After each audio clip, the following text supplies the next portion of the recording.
forgiving each other, letting love karma, always sisters, always friends. We have to live in harmony, even though we may disagree.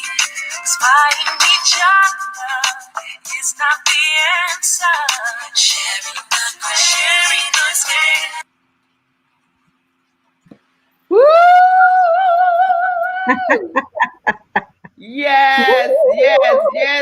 Happy Saturday. Happy Sabbath day. Yes, it's a great God day. We are here, sisters.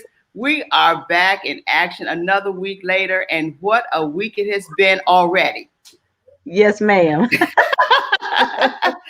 But before we go there, I love seeing my sisters. We got Dr. Renee in the house. Hello. I missed that bell, Dr. Renee. I'm gonna bring it back next month, okay? I promise. Please do. Please bring the bell back. We need that. Right, exactly. But guys, it is a great God day. But anyway, I will officially introduce ourselves. I'm Wyoming. I'm Peg. I am Linda. Dr. Renee Allen. And we are Four Sisters. Look, girls, I'm telling you, Renee, it is such a blessing to have you on and your smiling face. Because, girl, you know what? We got to keep smiling through all this craziness going on. Yeah, I love being with y'all. Look, I love my sisters. Yeah. We're living a reality comedy show. What'd you say, Linda? We're living a reality show, and it's funny and it's sad at the same time, but it's reality. Yeah, this is some things that, we don't expect. It just comes. And then it comes for us to just deal with the madness, because I call it the madness. This is some sheer madness. Yes, ma'am. Sheer madness. So, today we got to talk about some things. I think we have an awesome show. I know we got an awesome show. Yes. That's for certain. We got an awesome show. Today is our education segment. Renee, you sit on our education committee. Yes, I'm the chair. You're the chair, absolutely. And you do that. Peggy gives us the titles. I just do the work. Well, that's because, she's the founder and CEO and the president and the whole everything, visionary of Sisters for Sisters Network. Sisters Live. So Peggy, the Sisters for Sisters Network. So Peggy, what's been going on with you, girl? What's happening these days? Watching TV just like everybody else. I'm CNN burned out. I love CNN. I tell you, I live by it. That's where I go to get my news. Trust me. Yeah, I mean, a lot of us do that as well. We just really are glued, to what's going on and the changes, because it's almost you don't really want to, but you need to. Yeah. So that you can stay abreast on what's happening in your world. One day your life could change. Exactly. In a minute, things change. And with this old administration that's current, if you will, that's happening with not wanting to concede and not wanting to give up and sore loser and coming on. And they never do. And I don't understand the psychology of how they think and how they think the world should revolve around them. Let me answer that, Wyoming. They think about 400 or 500 years ago. That's how they think, and they don't want to get back to what's really happening in the world. They want to get us back to how it used to be. And it's not all old white men, but the white old men that are in that administration is definitely the ones that have started the precedent. And those are the ones that are never going to fight fair, always going to complain, always going to cheat. So that's just how it is. We just have to keep fighting. And fight. And my mother always say, "Right wins in the end." My mother always said, "Right wins in the end." And so, as much as we want to sit around and mope and grope, but they want to mope and grope about what they don't have, what didn't happen. You know what? That soon they say, "This too shall pass." Yes, ma'am. This too shall pass. Yeah. And all we have to do is sit in anticipation That's of what true. God has, because God has already shown himself faithful to us. God has also shown himself to be true to us, and he has not left us nor forsaken us. So I think as we as a people, we have to continue to stand strong. And stand strong, man, through it all. We are some strong people. And this is our time to show how strong we really are. We were raised to be strong. We were raised to be, have that faith. Come on, Wyoming. Yeah, we were raised this way, guys. We've come through some hard times before. This is nothing new for us. Look, I'm not about to jump out nobody's window. I am not about to do that here. So y'all know. Look, Black women, light as white, dark as night. Black women have been breastfeeding their babies. Black women have been taking care of their households. Black people have been taking care of their men. Black women have been so strong. And now in the 21st century, we are making sure we are changing the trajectory of this world with the Kamalas and the Stacys and all of the women in the Four Sisters Live included, because this is what it takes for us to know what we have to do. We have to be visual and we have to work. Preach, hey, sister, girl, preach. Come on, girl. That's my girl right there. Go, girl. That's so right, Renee. We are so many women. This gives us faith. That's the faith and the hope that we have. Yeah. With seeing women like Kamala Harris, Senate Vice President-elect, of course, giving her right, her title, absolutely. Oh, yeah. But the thing of it is that we are not yet done. The Black people, we came out, we voted, we did it. We did the doggone thing. We got it where we need to be, but we still got a little more ways to go. Oh, yeah, Linda. Yeah, Linda, talk about Georgia. Hello, guys. Like and share our page, guys, because we in it today. We got some stuff for you. Like and share our page. Like and share our page today. Woo. Okay, so Linda, share. Linda, Gotta share. Linda, talk about the voting that's important in Georgia. Well, it's important because we need those Senate seats. And that's our voice, so everyone that we know in Georgia, and, especially the young people, don't forget to go out to vote in January, because it's so important. We need those seats. We need some control, most importantly, because the wrong folks are in control. So the most important thing is to go vote in January. It's not over yet. It's not over. No, it's not. It ain't over. No, it really isn't. It doesn't matter that the president-elect. That's basically it. Just call up your cousins, call up your aunties, call up everybody that you know, because they may forget. So just let them know it's not over. Call them up. Just have a little conversation, especially during the holiday. During Thanksgiving. Call your family. Especially Linda, if you have family in Georgia. Don't visit family. Don't visit family. Call them.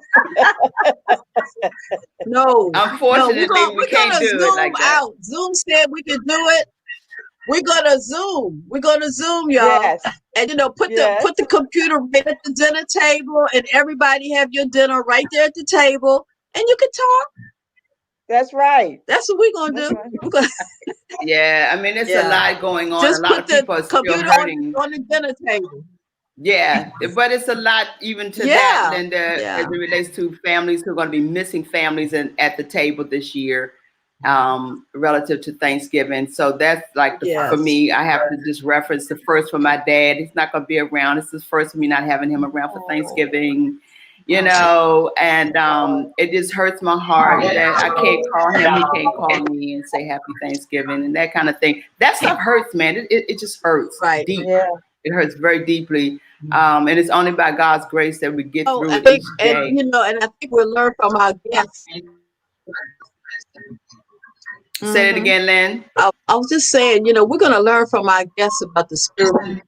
I said, we're going to learn from our guests.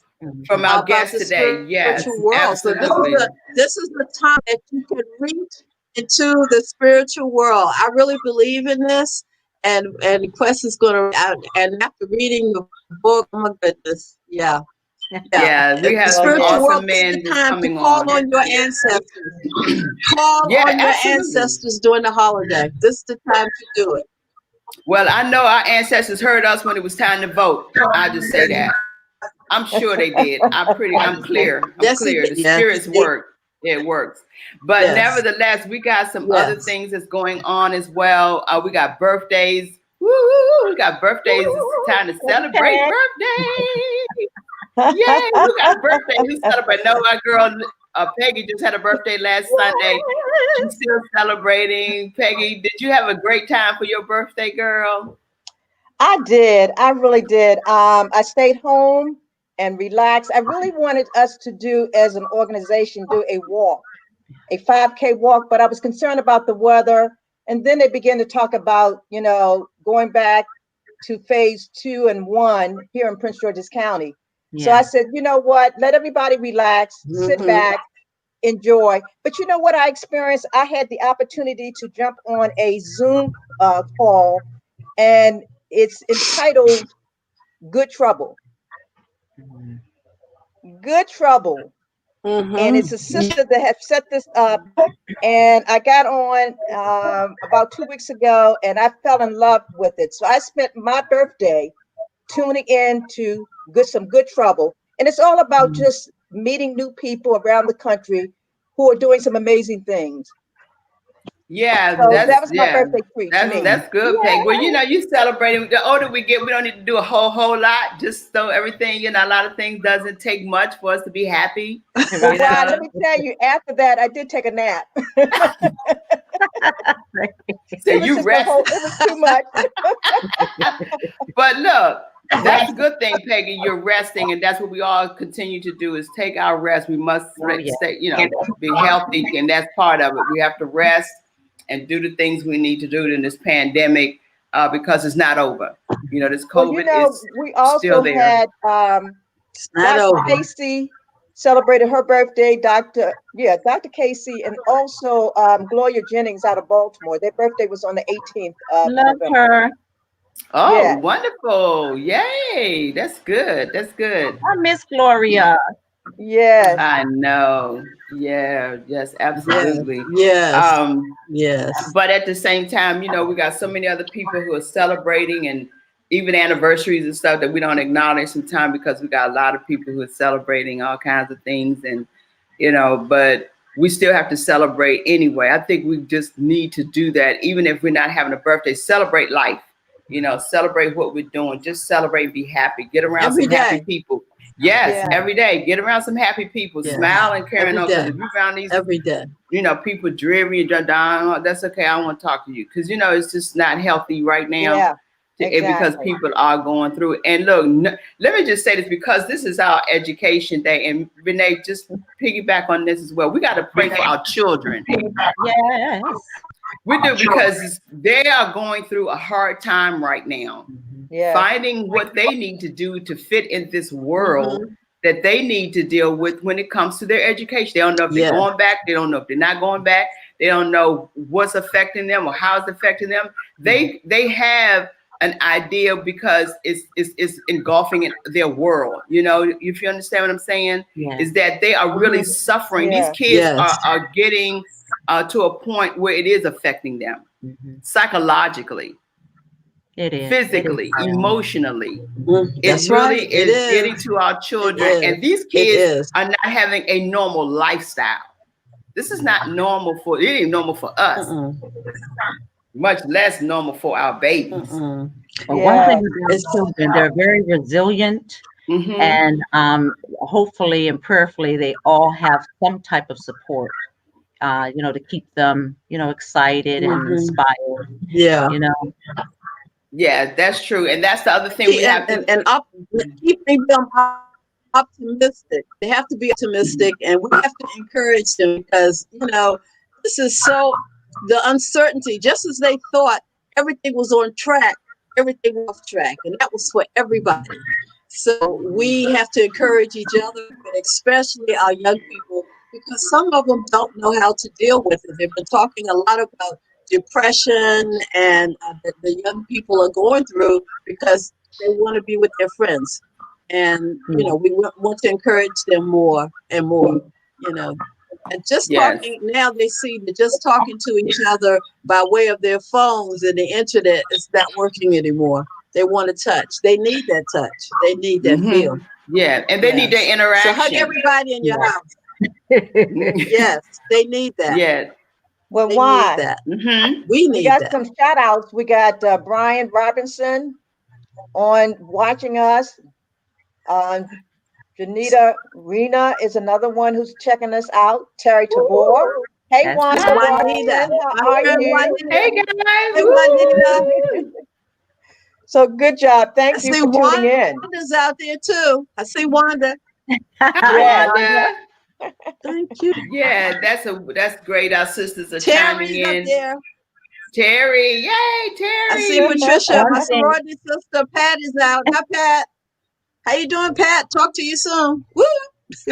One thing Terry Tabor said, to piggyback off you, Wyoming, Terry Tabor, I think I saw it come across the bottom. If it wasn't her, forgive me, but she says, there it is right there. Terry says, I feel for you, Wyoming. Both my parents are no longer here. It's hard, especially during the holidays, birthdays, and weekends. So I just wanted to piggyback off that to say 3 years ago, I lost my dad the weekend before Thanksgiving. And so any advice I can come up with is just remember the good times, remember them at the dinner table, because we go around our dinner table with my mom with what we're grateful for. And so yeah, thank you for that, Terry. Yeah, Yeah. thanks, Terry. Definitely. Thanks, Terry. Absolutely. So look, we got some awesome guests. Like Linda just said, I can't wait to talk to these men.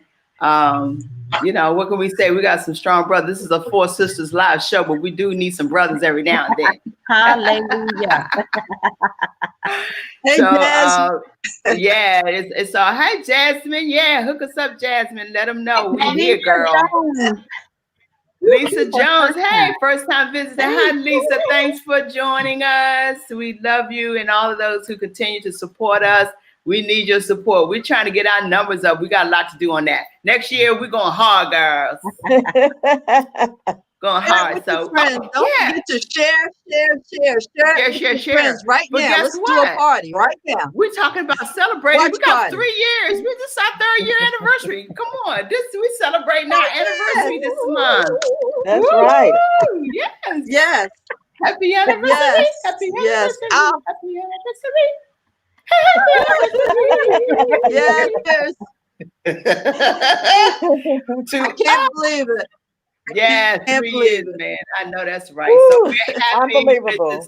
Unbelievable, because there's a whole lot going on. But let me tell you, you know what? You can't just not do anything. It takes a lot of work. It takes effort. And I think this is what we are doing. This is what we need to do. I mean, everything that's dealing with what's happening today, we talk about it. I continue to go back to that. We talk about it, Renee. We talk about education, and this is where we're at. You know what I mean? In our world today, education, dealing with education. So I'm thrilled that we're able to have the conversation to help enlighten and engage and empower our people, empower our community. You know, and this is what it's about, to help support each other and moving forward with that. So yeah, we're grateful to celebrate 3 years. And look, we're grateful to have these guests on today. So come on, I'm ready to go. What's up, Renee? Come on, girl. Who we have? Started. Bam, boom, pat out. Here we go, y'all. Look, as the education and mentoring chair for Sisters Network, I'm always honored and privileged to be a co-host on Four Sisters Live, to be with my sisters Peggy, Wyoming, Linda, and all of you who are generous enough to join us when you could be anywhere else. So thank you so much. Keep supporting us, and we really do love you. We love sisters. We love like-minded spirits, and we want to grow with you. So we have 2 amazing guests, one of which I will start off by saying I saw him at the Overdue Recognition Art Gallery in Bowie Town Center. He was having a book event, and it was amazing. And that is none other than Quest Delaney. How are you? Yeah, we got a video for Quest. Let's show this video, Dante. Yay. It's mute. Oh, it's coming. There it is. No sound.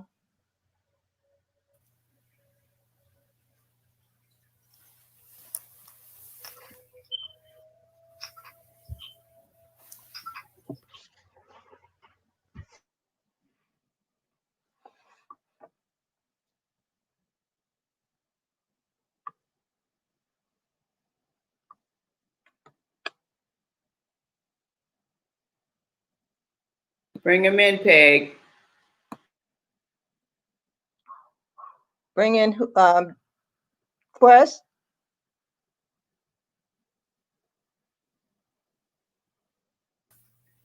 He's already in.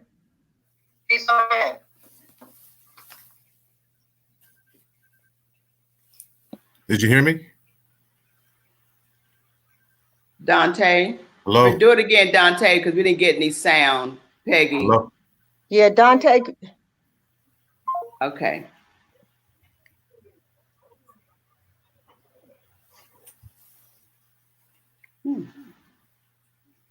Something's wrong with the sound. Dante has it. Nothing. Well, we don't need any sound for that amazing video. I know. Look, I just We'll want figure him it to out. be able to come on with his handsome self and talk a little bit about, the traumatic brain injury you had in 2015 and things that have been going on and how you pushed through. Let's hear a little bit about your story, Quest. Well, thank you ladies for having me. And yeah, my story as it goes, hold on a second, hold on. Because I got all these camera stuff going. We there. How's that? We see you. You see? Okay, cool. Great. Yes. It was great. Man, that 2015 accident was horrendous, but I made it through. And I thank God for that. Yeah, tell us about that episode that you went through, that because we have your book and I was excited to read some of it. We want you to give us some backstory on how you came to write that book. Yes, sir. Well, 2015, I got hurt, a traumatic brain injury. And the next morning, I didn't have any memory, right? And well, I lost all my memory besides one memory, and that was me going to heaven. And just going through everything, it was just it was hell. It was hell because I couldn't comprehend, I couldn't taste, I couldn't smell. I lost everything in like 3 seconds of an accident. I lost everything, and I kept my faith, and the whole time I just wanted to have a journal of everything I was going through. And that's what I was doing. I just kept on writing down things I was going through, but it wasn't a whole sentence. It was like maybe like pain, headaches, everything, because I knew I would come back to it one day, because at that time I couldn't form sentences and all that kind of stuff. So that was hard for me. And I just kept my faith. I went through therapy, speech therapy, because I was stuttering. I was doing stuttering down to headaches to not having coordination, so it was months in therapy, and I tell everybody, to wake up and not have a memory will scare you. Wow. Hey, Quest, it was 5 years ago, right? 5 years ago. Can you give us a little timeline so people can understand this? Because we all know that African-American people really, I don't know the correct word, but mental illness isn't something we really accept as readily as the other races. So can you tell us, how long it took you to get here, and the revelation of what brought you to 2020? You're right. A lot of Black folks don't deal with mental health illness at all. I mean, if you talk to people, man, they'd be like, oh, you know what? Joe's crazy. Don't even talk to him. Never got him therapy, right? And that was one thing I had to do, was get therapy. I didn't want it at first because, again, I fell into that same category. Like, nah, I'm good. I'll just talk it out to whoever. But going through therapy and talking over everything I was going through, from suicide thoughts to, my suicide thoughts was crazy real, because one minute it seemed like I was okay, and the next minute it was like, why don't you jump off this bridge? Jump off this balcony, And there was so many days I thought about that, you know, because all the pain I was going through, everything I had to learn, relearn again. I'm 45 years old with a 5-year-old's mentality. That's what the doctor told me. I had a 5-year-old mentality, and I'm 45. Can't smell, can't taste, and you're telling me that I got a 5-year-old mentality. That alone made me want to jump off my balcony or take meds, because I was on meds, you know, and I felt like the meds wasn't working because I was going through so much pain and mental health and physical. And then on top of that, relationships issues. So that affected everything I was going through. Yes, sir. Well, I want to thank you for first of all, your truth and your transparency, because it is still kind of a stigma, which I do not like at all, because I've dealt with it in my family. And so I guess when it touches your family is when you have to deal with it, maybe, you know. So answer this, you know, how has your book helped loved ones, lost ones, as far as mental illness and what you've been through? You know, that's a good question, because a lot of people reach out to me all over the world, which I'm honored. I'm honored, and I want to thank you guys too for having me on the show, because that put me on a platform. And I get a lot of emails and a lot of people from all over the world asking me about mental health, suicide, and how my book actually healed them from their pain. Because I just want to give out hope, you know, hope. Bring back faith, because a lot of people lost their faith, you know, and the whole time I was going through what I was going through, I still had my faith, believe it or not. And I would say that my book helped a lot of people who lost loved ones get over grief. It brought happiness, because I talk about heaven. I talk about my journey to go to heaven, reunited with my sister. And it's all love, you know, in the book.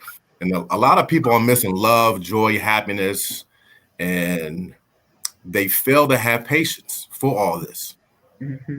You touched on something that's very important, patience, because I too had very little patience when I had to deal with something 3.5 years ago. So does someone else have a question for Quest? I know, look, they love you. They've known you a lot longer than I, but I know why they fell in love with you. You are so authentic. Thank you. I have a question, Quest. Share a little bit more about your relationship with your sister during this process that you were going through. My relationship with my sister, that's the one that passed, right? Right. Yeah, my sister died when she was 29, and her and I was both spiritual. And I mean, she was like this older lady in this younger body, so we always vibe with each other. And I just remember when she was like 5 years old, and I went to get her from the daycare, and we would pass this spot in the like in the wooded area, but it was nothing but clouds. And I would say, hey, this is where heaven's at, every time we actually pass it. So her thing is that, hey, can we go to heaven one day, you know, just us two? And I was like, sure, we can. I never thought that day would actually come around years later when she passed away and she came back spiritually, and I had an out-of-body experience, and I went to heaven with her. And that did scare me, because I tell people all the time, having an out-of-body experience will scare you because you don't recognize yourself. Yeah, Quest, I know when I was reading that particular page on chapters in your book about your sister. And of course, I know that really took you to a place even seemingly after you had the incident with your fall. Oh, yes. Well, you know, I just want to thank God for that, because when I lost my memory, all I had was that memory of me going to heaven, and that rebuilt, that started that spark that I needed, right? Because we all need spark, we all need that hope, we all need that touch of faith that actually starts you off. And that's what I had, and that's what God gave me. And then I just took that and started to rebuild myself, and two, knowing who I was as a person. Because everybody, see, what I figured out from the time we was, you know, like 2 years old to the time we get older, we come in contact with our parents, with our uncles, our aunts, and we take on their personalities, right? But then all of a sudden, as you get older, you actually mold everybody into yourself, right? Mhm. But losing your memory, I had to start over. So I didn't have my uncles, I didn't have my, people around me that actually influenced me like that. So now I had to know who I was as a person, and it just took me to a higher level, spiritually, mentally, and physically, Peggy, I want to give everybody an opportunity to get the benefit of us showing his book, showing what he showed us, because he's doing a shoe line. He has some other things going on. Let's show his things. I really felt that we didn't get the best out. There we go. Talk about your shoe line as well, because you got a lot going on otherwise. Chris, before you get into that, tell us what inspired you to go out of your book, arena and start doing other things. Yes. God touched me one night and said that I was going to be doing a shoe line, and that people can hear my story and walk in my shoes. And wow. I started, I came across this company and I gave, I'm sorry. Makes so much sense. Yeah. I came across this company and they gave me a platform, and I told them my story. Well, first I told them a small bit of my story, but then God was like, nah, just be honest with it and tell people what you went through, So that was a challenge for me to actually do that. As far as putting the colors together, the shoelaces, the pattern, everything was a challenge to me. And I wanted to challenge myself going through that traumatic brain injury afterwards. So everything you see is me being challenged, the shoes, the artwork, writing the book, all that was a challenge to me, because you got to think my mindset was then it was like a 5-year-old. So I had to build myself up, and everything just challenged me. And that's what I wanted. So that's what I try to tell people, man, just keep your faith and, believe in yourself and you can do it. Yeah, our guest, Dr. Buckingham, who's going to come on very, very shortly, speaking on faith. You spoke a lot about that, and that's definitely his motto for what he's been sharing with his community is faith. Yeah, faith, fear, and finances. And he'll let him get all into that. But the faith part is something that we as a people talk about all the time. And how do we deal with that? What is faith? How do we work with faith in our lives? How do we apply faith? To our everyday life. You know what? It's like this, right? A lot of people question faith because they can't see it. Yeah. Yeah.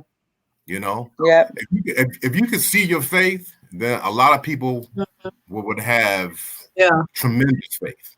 But because you can't see it, it's hard for people to actually realize that.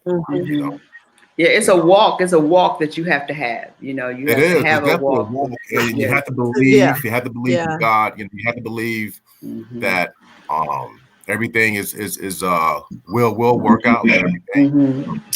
Well, let's. I look for your book. I've been reading it, still reading it. Got through half of it. I'll be honest with you. It's an awesome book. And Linda, what did you have? Something that you want? Yeah, here it is. I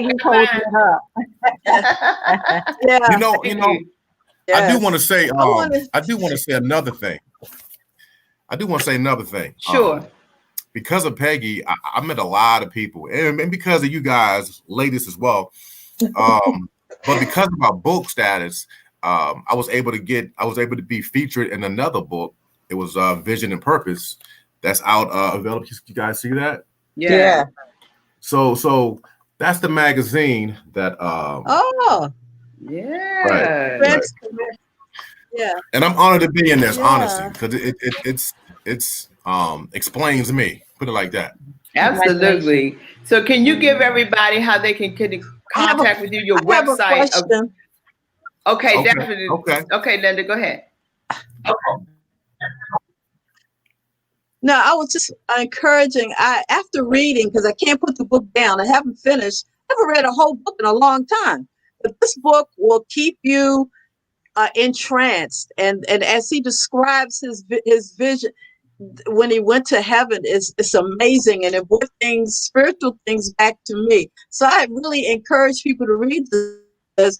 Once you start reading, you're not going to put it down. And I'm putting everything into words, what you did and what happened to you, because so many of us don't believe in the spiritual world in heaven. You know, so you describing it was amazing to me, and it's like you find yourself weightless through it, just like you did. I love the book. Absolutely, Exactly. I can't wait to finish Exactly. it. Yeah, I tell people all the time, you know, once you experience heaven, it's so phenomenal. You know, it's so phenomenal, and when you get to that part of the book, yeah, it just takes you to a whole different level. You know. Well, the reason why I asked about you sharing your website and everyone can purchase your book as well as your products, because we're on a thing now. We need to buy and stay in the black this year for this holiday season. Yes. So everyone, please support our black businesses, support our brother Quest. Give out your information, Quest, so people can go on and start shopping on your site. Yeah, they can find me on IG, Facebook, Quest Delaney. They can find my art. Unique Art by Quest, and my shoes, Quest Delaney luxury shoes, all on social media. Wonderful. Are they for women as well? Quest. Awesome.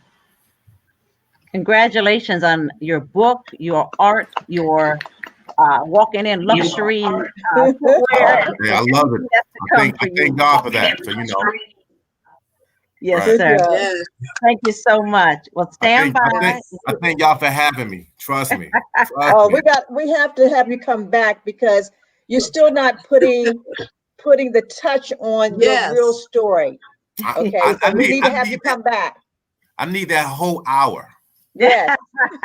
I think you just ask for an hour next time, y'all. I need that hour. Yes. Yes. Well, this is the introduction to people to be intrigued to go buy the book. Because we have you on for an hour. Folk got to go out and buy your book, though, for real. They got to go read the book. Absolutely. Absolutely.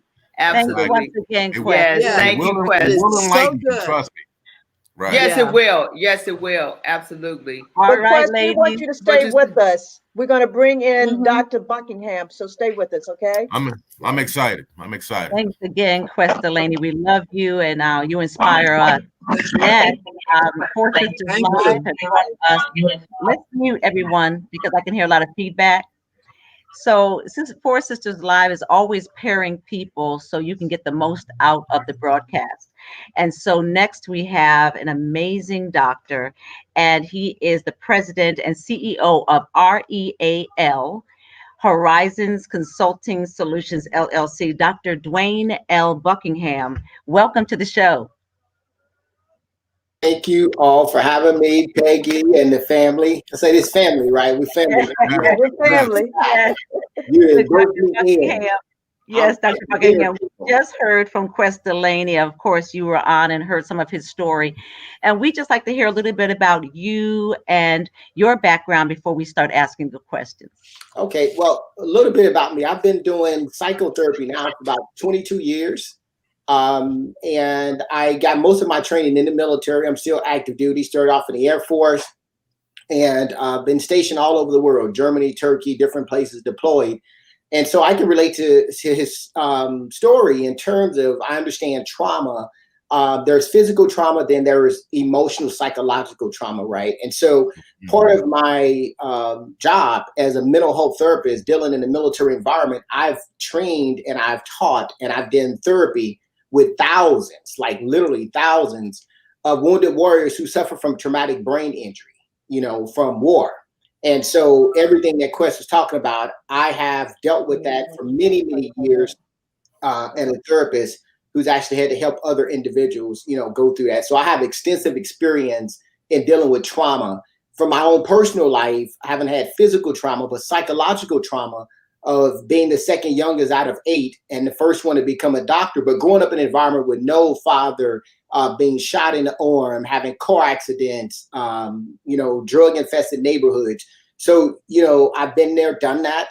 And so I just went ahead and got some education and put some degrees on top of this personal stuff to be able to share a little bit more with people about what this faith/psychological journey really is all about. So I've been doing this for many years.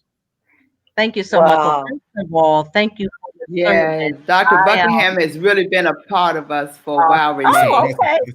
Yeah, no, because he has so much in plethora of information that he has even relative to domestic violence. I think that's one of the first areas that I met him, and we met him when he had his documentary on domestic violence. So we've had him on for that, and he's really in tune to all of that. And so we're grateful that he comes with a package of things that he shares. And he just had his seminar, and I was able to visit and go to his virtual seminar, and I was excited because he covered so much. I mean, you package that, it's a Bible, if you will. I mean, it just has so much that you can go and reference to where we are as a people in our community. And Dr. Buckingham, you shared so much. Do you have anything that you're going to share with us today about what your virtual seminar was, what it entailed and what you talked about? Yeah, I mean, so again, Quest, congrats to all you're doing. And I'm 12 books in the game. I've written 12 books, and I've done 4 documentaries, and I've done some other things.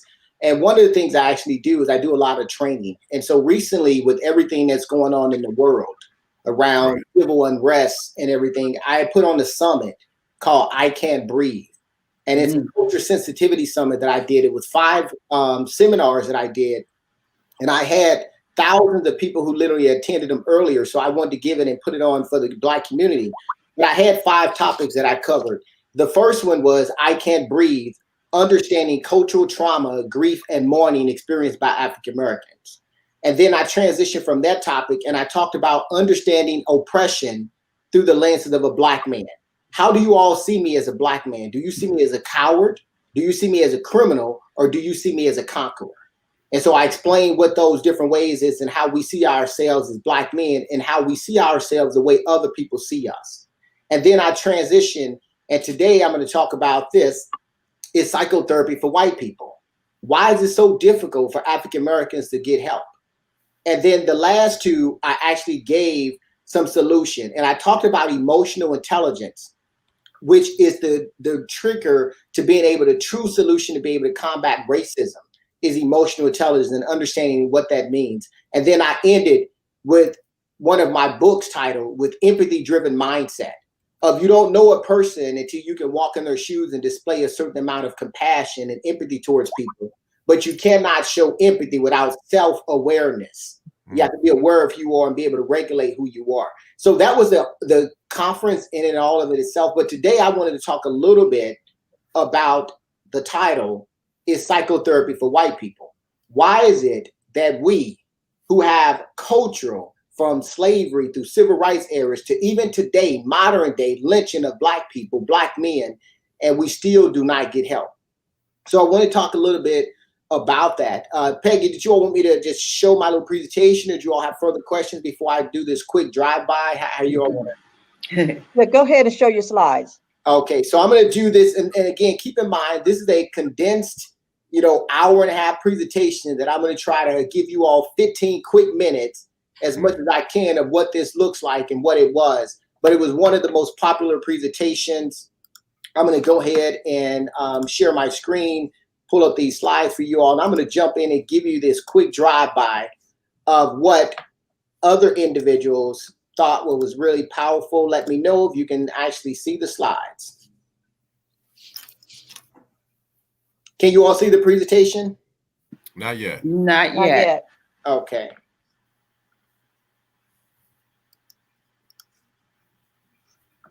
Let's see here. There we go.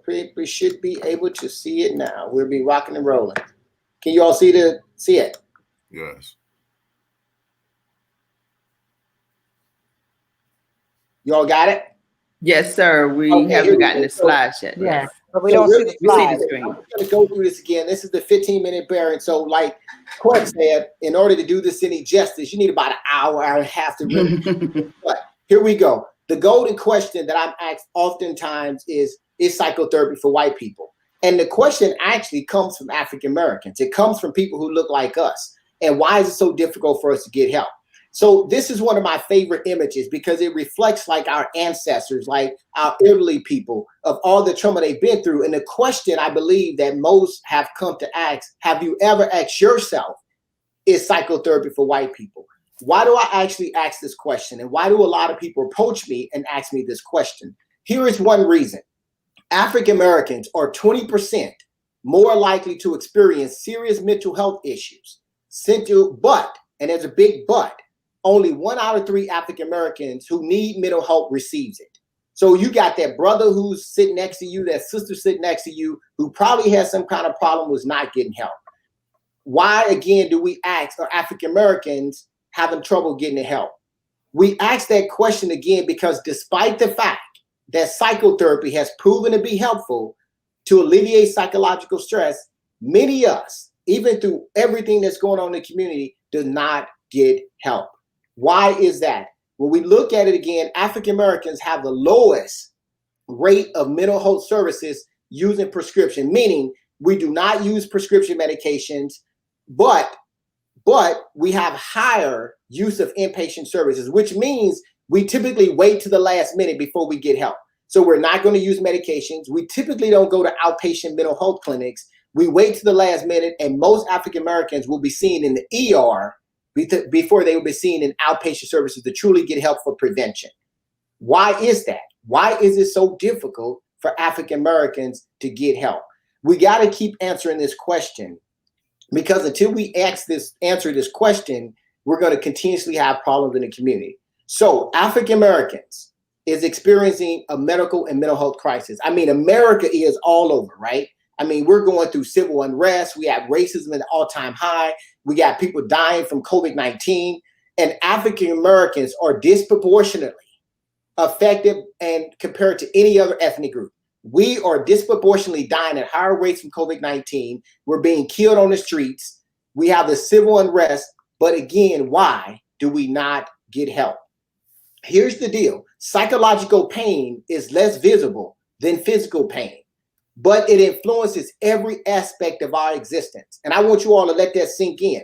It's easier to see, as Quest was saying, like he was operating at a 5-year-old level, and you can see he could physically have some difficulties, but what you could not see is his suicide thoughts. And the suicide thoughts were the things that pushed into him to want to think about jumping off of the balcony. The psychological penetrates every aspect of our existence. But if it does, why is it difficult for African Americans to get help? This is what I propose to you. In all of my research, in all of my time being a mental health therapist in 22 plus years, I've seen thousands of people. These are 3 F's that prevent us from getting help. Now, Quest said faith helped him elevate, and that is true. But let me explain to you how faith sometimes can hinder some of us. Faith, fear, and finances are the 3 F's that prevent a lot of African Americans from getting help. Faith being the one thing that was rooted in our culture. It was rooted in our culture about African Americans were denied freedom during slavery, but we were given religion. The one thing that we were allowed to do was to pray and to be hopeful, because a man who prays and is hopeful can also be a man who's passive in his actions. The Bible even says faith without works is dead. So they understood that even if we gave African Americans faith, we can have them and be submissive to believing without taking action. What you all see on the screen, this was actually a sermon that was given. If you understand our culture, slave owners used to bring in ministers so that they can help slaves embrace religion and faith. Question, who gave you a master? Answer, God gave him to me. Question, who says you must obey him? God says that I must obey. Question, what did you make God make you for? To make crops. They inherited that in our culture so that we can hold on to that thing and remain captive psychologically. Here's the deal with faith. We know, and I was born in a house, a church where my mother went, like it seems like every day we was in somebody's church. I say that saying I'm a Christian to the core like anyone else. But what faith is, or beliefs, they're beliefs in what we believe. I can do all things through Christ who strengthens me. So for some people, the problem is they fail to understand how to apply the very beliefs in the faith that they have, and they become stagnated and passive, waiting when they're not taking action. So our religious beliefs sometimes can hinder us. When we look at faith and psychotherapy, I teach pastors. I'm going to repeat that. I literally teach pastors this concept. And I'm talking about people who have degrees in theology. But here's the deal with African Americans. You have to learn how to distinguish the difference between faith and psychotherapy. Faith emphasizes, they put an emphasis on our spiritual and our optimistic aspects of human functioning. It tells us to be mindful, be hopeful, as Quest said. Psychotherapy, on the other hand, it looks at the psychological, what's going on in our brain.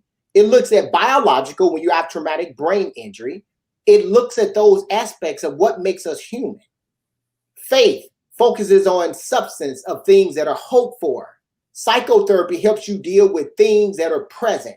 Depression and thoughts of suicide, you don't pray and hope for that, but because you're human and you're born into sin, you experience those things. So if you experience those things, you have to have a solution for those things in addition to faith, which is psychotherapy. This is the major distinction really quick, is psyche. The Greek word for soul is psyche. And psyche is your consciousness and your reasoning. So you cannot heal a man through faith without touching his soul. Here's what it looks like. Most of us, when we go to church and we are raised to believe, we are focusing a lot on our faith. And when we're focusing on the faith, what we're looking at is the spirit, and we think about the body. Quest said he had an outwardly body experience.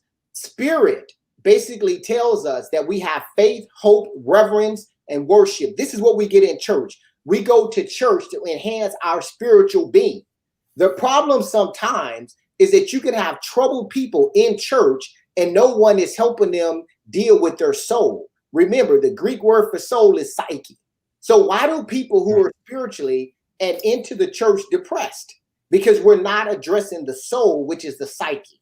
So this is what psychotherapy does. Psychotherapy is designed to help that depressed person who believes in God to be able to process that disturbing thoughts of suicide. Pastors that I work with are not trained in psychology. They're trained in theology. Those two ologies are different. They may get some courses in psychology, but they're not trained in psychology. They're trained in theology. Here's the difference with the other F, fear. Fear prevents a lot of Black people from coming to get help and to take care of themselves. And why? We have a history of being mistreated by the system that has been dominated by whites.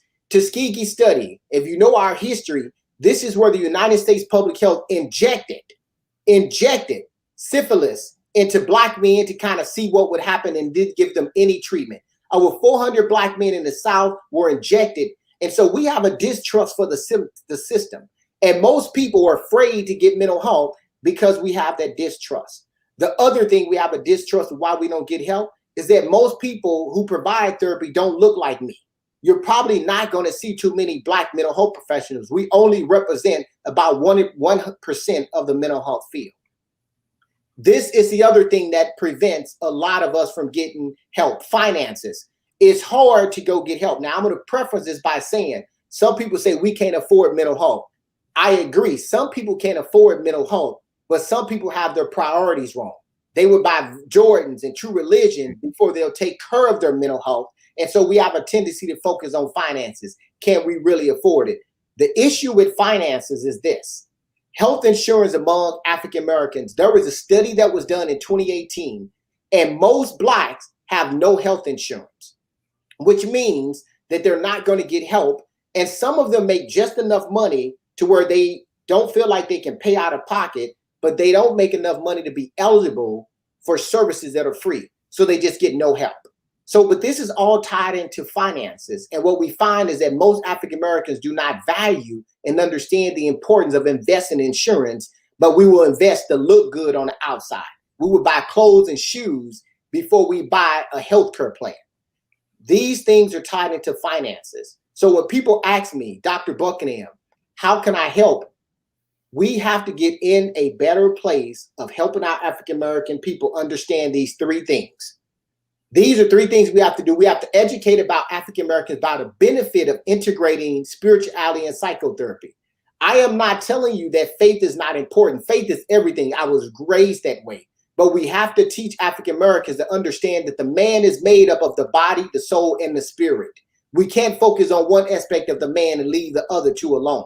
We have to increase mental health understanding of what a disorder is and quit telling people that they're crazy when they feel depressed. The third thing we have to do is we have to provide some resources about financial literacy. There is no way that you can empower people socially without empowering them economically.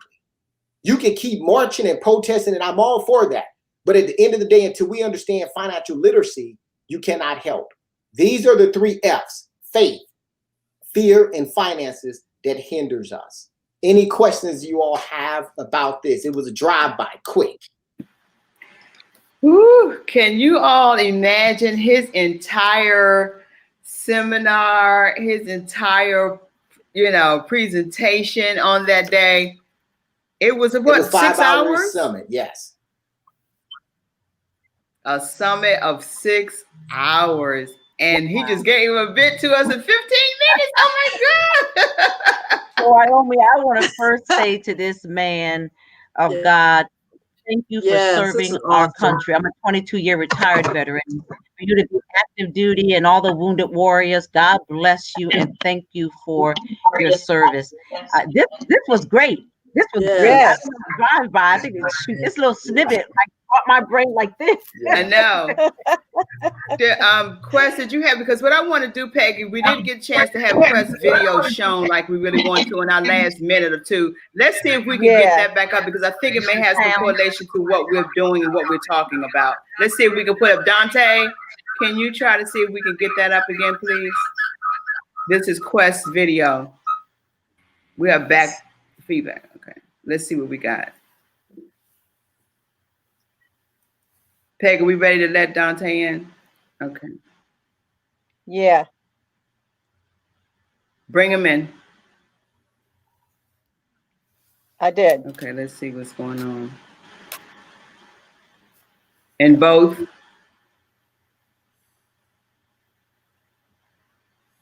Those eyes, my God. I know. You got him in on both, Peggy? Yeah. Okay. I thought I did. Let's try again.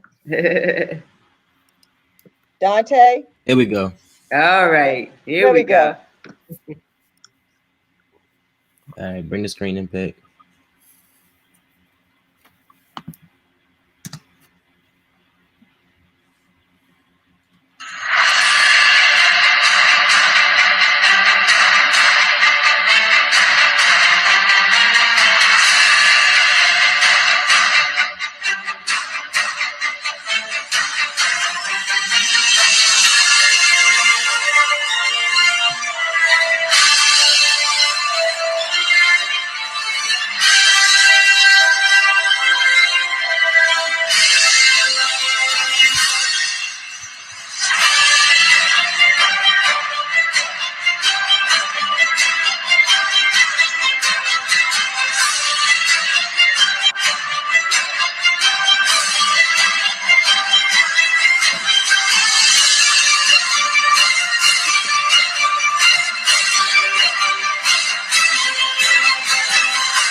How powerful, my God.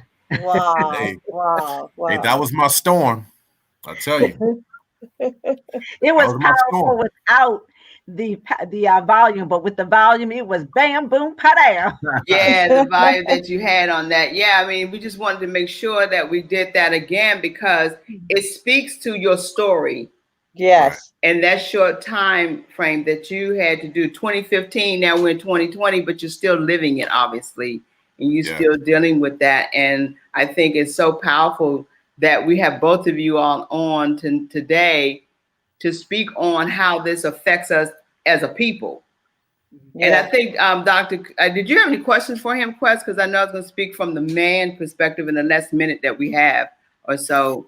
Oh, yeah. He was saying everything he was saying was on point because the 3 F's. Now, I was, because I did mention that to my doctor as well, because as a Black man, I did have fear of saying things to him, expressing it.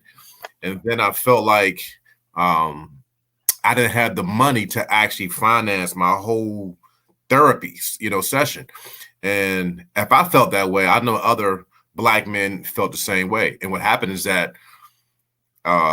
we just keep everything in, and then what happened is that actually affects your personality. you know? So it was great. It was on point, you know? It was on point. I can't wait to meet you in person, my brother. Well, yeah, I definitely loved your story. Like I said, I mean, I understand it. The one thing I'll say to people that your story is so inspiring because, again, trauma manifests itself different, but the lasting effect on the back end can manifest itself similarly. And so it's important to share your story for that reason. You know, trauma may appear and look different, but how we cope with it typically looks the same. And so you empower people by sharing. So that's the most important thing that we can do in our community is share so that individuals can feel and understand what it takes to get through, because they know how they know what they've been through. They don't always know what it takes to get through. So I'm excited about your journey.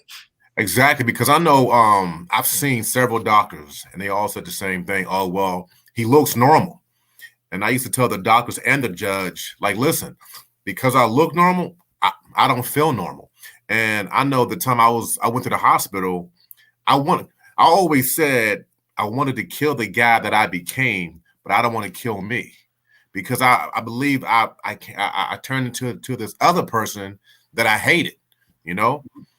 And I used to always say that, you know, but of course I didn't want to kill me, you know, as myself, because it was just a rough situation. And I tell folks all the time, it's not overnight. It will take time, but you know, just keep your faith and your hope, and everything will actually pan out, and believe in God. It'll pan out. Dr. Buckingham, Dr. Gina Bell, who normally does our Power of 10, she said, look, I'm going to forego my Power of 10 today. This is some good stuff. It sounds like something she would say today, right? She said, oh, man, this is so good. Look, if I need to seed my time, I will. There she is. Look, I'm just going to tell you, I've been sitting here and I was like, you know what? I'm getting myself for Christmas, a therapist. But Dr. Gina, everything that we've gone through, oh my goodness. You was just saying, Dr. Gina, that that a lot of people don't go to get therapy because they can't find a Black therapist. Yes. So, Dr. Buckingham, I was going to ask you, how do we go about finding them? Because I've talked to so many people, and I know people personally who say, well, you know what? I want somebody that looks like me. And sometimes it's hard to find. Yeah, and I think that there's a Black therapist. I can put it in and send a link to to Peggy, but there is a actual network of Black therapists, male and female, Black Therapy Network. And so I can send you all the link, and that's where you go. Then what I tell people is, if you go to, most people find me on Psychology Today. If you go into Psychology Today and you put Black male with this, you'll find them. And so when you're searching for places like that, you really just have to put descriptively what you're looking for, and people like me will come up to the top of the list. But you have to actually put the identifiers of Black male therapists. Okay. Dr. Buckingham, being a 22-year retired corpsman in the medical field and seeing a lot of things, and having a family member who has been dealing with this, I have yet to see any Black therapists, doctors, anything in this. Is it because they're all connected through their own little network? Because I couldn't find any. Yeah, I mean, but they're out there. Unfortunately, what I was saying in my presentation, I mean, it's only 1%. We only represent 1% of the mental health field. And so our people not only don't get help, a lot of our people don't go into the helping field. And so while you can see in the areas that I work in, and that's why the title is Psychotherapy for White People, because the areas in which I actually work in, 85% of the people in that space and the people who seek it are white. Well, thank you for this Breathe Summit and everything that you're doing. I want to bring up one other thing before I give to the ladies. First of all, I just wanted to say, you know, we're military deal with PTSD, obviously, and people think that's somewhere out in Twilight Zone. And when you compare that, Dr. Buckingham, to Black Lives Matter, to the horrible administration we're getting ready to get rid of, PTSD is like the world now, it seems like. What do you think about that? That's exactly what, in the first presentation that I did, I Can't Breathe, Understanding Cultural Trauma, Grief, and Mourning, I talk about PTSD extensively. And I talk about the difference between grief and mourning, which is associated with this PTSD. Mourning is the outwardly expression of grief. So protesting is mourning. The grief is an external, internalized portions of PTSD that we've been holding for years. So after a while, grief and build up an unresolved grief become mourning, and you see it in the streets. But the grief is associated with the PTSD of our people who have been traumatized Yes, sir. so long that PTSD in our community is not even addressed. And I see it. Obviously, I've been doing this for so long, I can diagnose a person, and I don't walk around trying to diagnose every person. But when people get to talking about their trauma, you have to understand the root. And that's why I call it cultural trauma. It's so embedded in our existence as Black people, we see it sometimes as normal. Yes, sir. When you say embedded, there's something that you say so much. I'm really truly going to end now because I could talk to you for about another 5 hours. When you say embedded, that really makes me cringe, because there was a lady, and she was a white lady on social media, and I forget her name, but I'm gonna give her the credit. And she said, how can people, Black men are the strongest, most beautiful creatures on the world, first of all, or they wouldn't be so afraid of their brilliance, what they can do. But when they talk about, labeling us and being embedded, and like the thing about laziness, how can you be lazy for 400 and 500 years? You've been working for friggin' free. So it's just, they're trying to make us be something we're not, Right. It's called propaganda.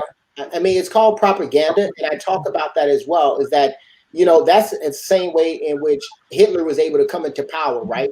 All you got to do is create propaganda and penetrate it into the world and to me and everyone else. And propaganda is based on falseness. But if you penetrate it and the people in themselves that you are directing towards believe it, I call that internalized oppression. So what happens is that we have internalized the very techniques that has put out there. A quick example of internalized oppression would be this. We tell our Black kids, our Black men, you are extremely gifted athletically. And we would send them to summer and baseball camp before we send them to an academic club. And so when I say embedded it in our culture, this is how we embed racism. That is not systematic, but it's psychological. Because now I begin to see myself as a child who's more gifted athletically than I am academically. And so I'm going to put more energy into that space. That's internalized oppression.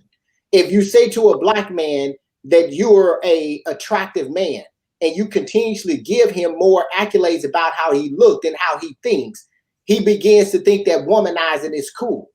And he now becomes, as we know, we're one of the only cultures that in the 70s had pimps, where we would take our women and pimp them out and brag about it and have balls and all this kind of thing to celebrate that. And if you look at slavery, what did the slave owners do? They pimped our women in front of us. So this is all internalized oppression. So when I say it's embedded in us, it's so rooted in our psyche that this thing about getting help is not even in the forefront of us, because we see it as cultural trauma that's somewhat normal. Woo, Jesus. Oh my goodness. Oh my goodness. Oh my God. Hey, look, can I say something? Look, why, I don't know about you, but we need to open up December to bring these guys back. Also bring Reverend Jamela Woods, who talks about mental health. To have the three of them on this panel discussion, we need this to close out 2020 to take us into 2021. Yes. Oh, yeah. So Yes, let's talk about that. Okay. And Renee, I want to say this to you. You brought up a good point.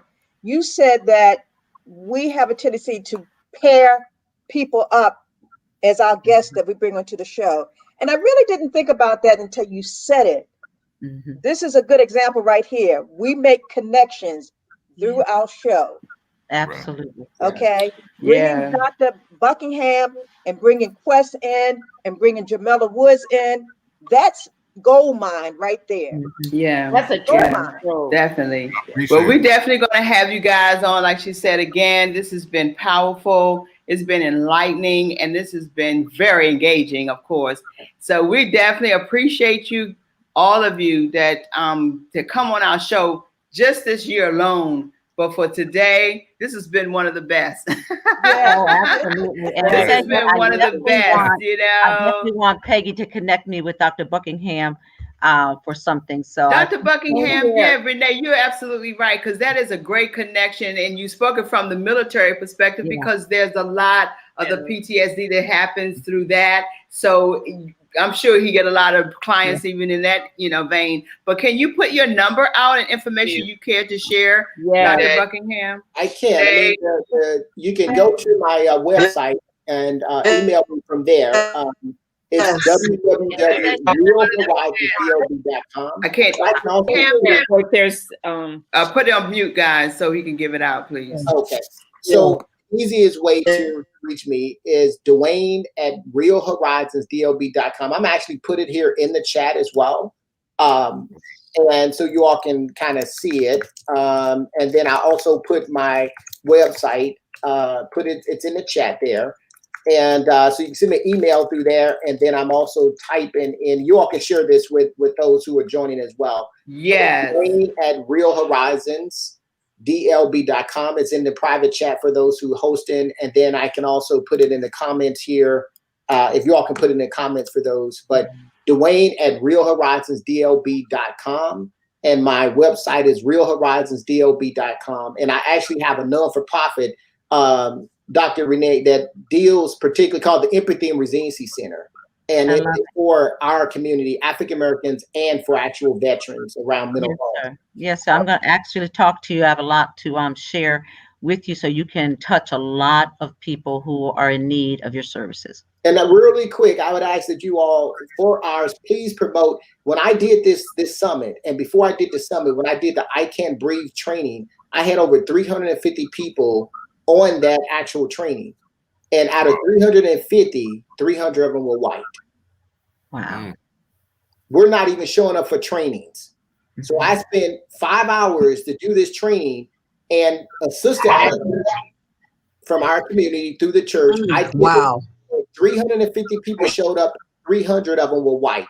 They learn about mental health, and we just run from it. With everything going on, you would think those numbers would be different. Right. Well, let's do something about that. And with Four Sisters Live, we're starting. So it's starting out strong. Okay. Yes, and let's definitely stay connected as we always do. Thank you guys so much for coming on. We appreciate you. Continue to have a wonderful weekend, and happy Thanksgiving. Salute you too. Happy Thanksgiving to you both. All right, bye-bye. Bye-bye. Love you guys. Bye. Woo! This has been an awesome day. Time well spent. We know we're over our time, but it's worth it to me. Where did Renee go? We got questions. Where Renee? I'm not leaving yet, right? Yeah, go. My goodness. Where did Renee go? I don't know. But in the meantime, we must go. Okay. We gotta go. Thank you, Quest. I'll be in touch. Have a great with one. Okay, bye-bye. Bye. Woo, Jesus. So, Dr. Gina, thank you. I know that Power 10 would have been something you would have shared. So it sounds like you would have been talking about some of these same things. So we thank you anyways for being around and hanging out as well. But hey, guys, this has been a great day. It's been a great time. But speaking of time, what time is it? Wonderful show. It's time for us. It's time to for walk in our purpose and prosperity. See you guys next week. Bye-bye. Woo. Yes. Happy.